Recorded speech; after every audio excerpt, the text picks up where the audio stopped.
zu behar nazedogin zerbait.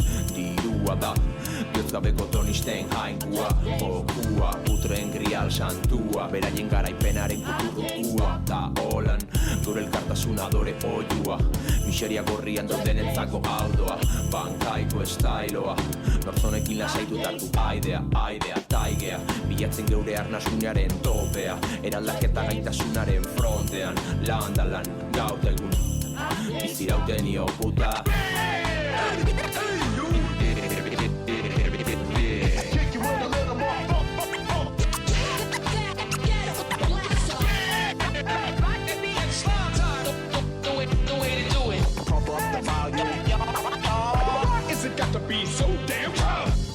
Isiltasunaren erdian kokatuta, dardarka azten zait nere barrukoa, behar dudana da oiukatzea, ez gaitu zeuden duko barrun daukan eleantzia, hoixe ba, ukabiluka londota belaunez kolpeka, ezer ez da konpontzen ostiaka, hori gehiatu gaitu garbi, baket isiltasunaren erdian kokatuta, dardarka azten. Ikusi berri dituzuen irudi ikusgarri horiek irail hasieran, Getxoko Lakanteran jokatu zen Boularama txapelketan hartutakoak genituen.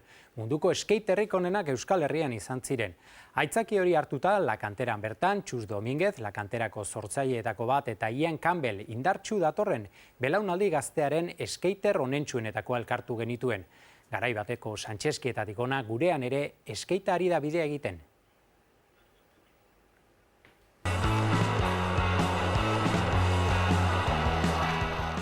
Sí, verdaderamente el inicio cuando empezamos, yo mis primeros recuerdos es en Goitibere. Nire lehen oroitzapena Goitiberetan dira. Enanos. Y luego aquí con el... Gero hemen surfa dela eta jende asko Santxeskien ibiltzen zen aldapa jaisten. Con Santxeskis, el mítico Santxeski y tal, y veías a gente bajar cuestas y nosotros enseguida nos enganchamos. 6 urterekin erosi nuen nire anaia zaharnarekin batera Santxeski bat, eta seginen aldapa jaisten. Algorta gainera aldapaz josita dago eta zoroen pare aritzen ginen. Como locos. 60ko hamarkada hasieran iritsi zen skatea Euskal Herrira Santxeskien eskutik. Geroago etorri ziren arrapala eta skateparkeak. Pues empezamos con lo de las rampas, mezclado con lo de las cuestas, y lo de las rampas era un poco como... Arrapalena nahiko kontu anarkikoa zen. Construías una rampa en un sitio, pero te la quitaban los vecinos. Bizilagunek edo poliziak entzen zizkiguten eta toki guztietan egiten genituen. Ondoren, urte batzuetara etorri zen Lakantera.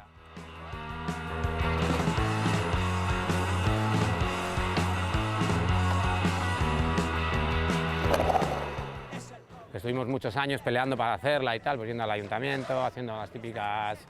Borroka egin behar izan genuen, udaletxean kexaka, manifak eginez. 84 urte ingurua zen. Hasiera batean, Lakantera, halfpipe eta goiko bansak baino ez ziren. No estaba hecho, que se fue haciendo con el tiempo. Ondoren etorri ziren igerileko eta gainontzeko guztia, penintsulako skatepark zaharrena da gaur egun. Euskadin aitzindari izan zen. Getxona Arrobia aparta dugu. Madrid eta Bartzelonarekin lehian aritu gara. Lakanteran maila bikaina dago. Nivel de la cantera muy buena. Euskal Herrian aitzindarietakoa da Txus Domínguez algortarra patinete gainean. 56 urterekin bikain moldatzen da oraindik ere. Y aún así hay mucha gente que todavía el patín lo ve como un juego de niños, y ya ves. Ume jolas gizartzen duenik bada oraindik. Del Boularama hace menos de un mes. Orain gutxi hemen jokatu den Boularama txapelketan 53 urteko skaterra ikusi dugu. Azken belaunaldiekin kultura bat sortu da eta poliki badoa barneratzen. Gure garaian aldiz zailagoa zen inork ez baitzuen patinatzen. Nadie patinaba.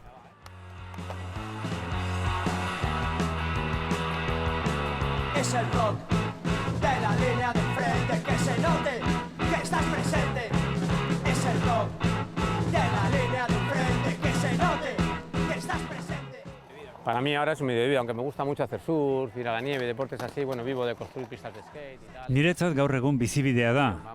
Skate pistak egiten ditut, pasioz bizi dut skatea seme-alabekin. Etortzen naiz eta baita lagunekin ere. Con algunos cuantos amigos así mayores que tienes ya la pandilla, quedas y vienes y tal. 56 urte ditut. Ez zurren bat edo beste utzi izan dut, baina ongi nago. Eso que otro rato, pero estamos bien, sí. De la línea del frente, salta una valla, toda una esquina, en cualquier adoquín está la primera línea. Es el rock de la línea del frente, que se note que estás presente. Lehen lerroan jarraitzen du Txusek eta bizi den artean patinete gainean segitzeko asmoa du. La Kantera du bere habitat naturala eta han aurkituko dugu lagunekin batera gurpil gainean gozatuz. Es el rock de la línea de frente, que se note que estás presente.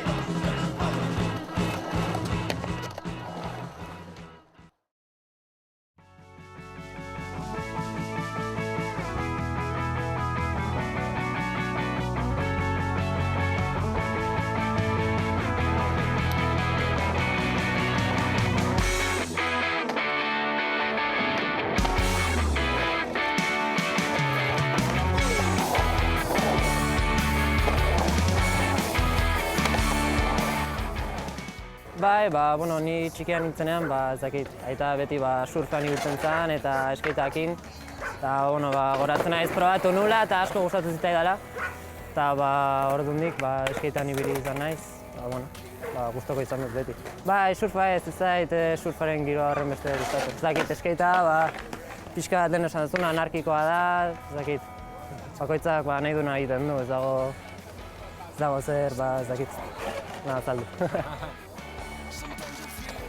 Ianek aita estatu batuarra du eta aitaren eskutik hasi zen patinatzen oraindik umemokoa zela. Gaur egun skatea kirola baino zerbait gehiago da gazte donostiar honentzat.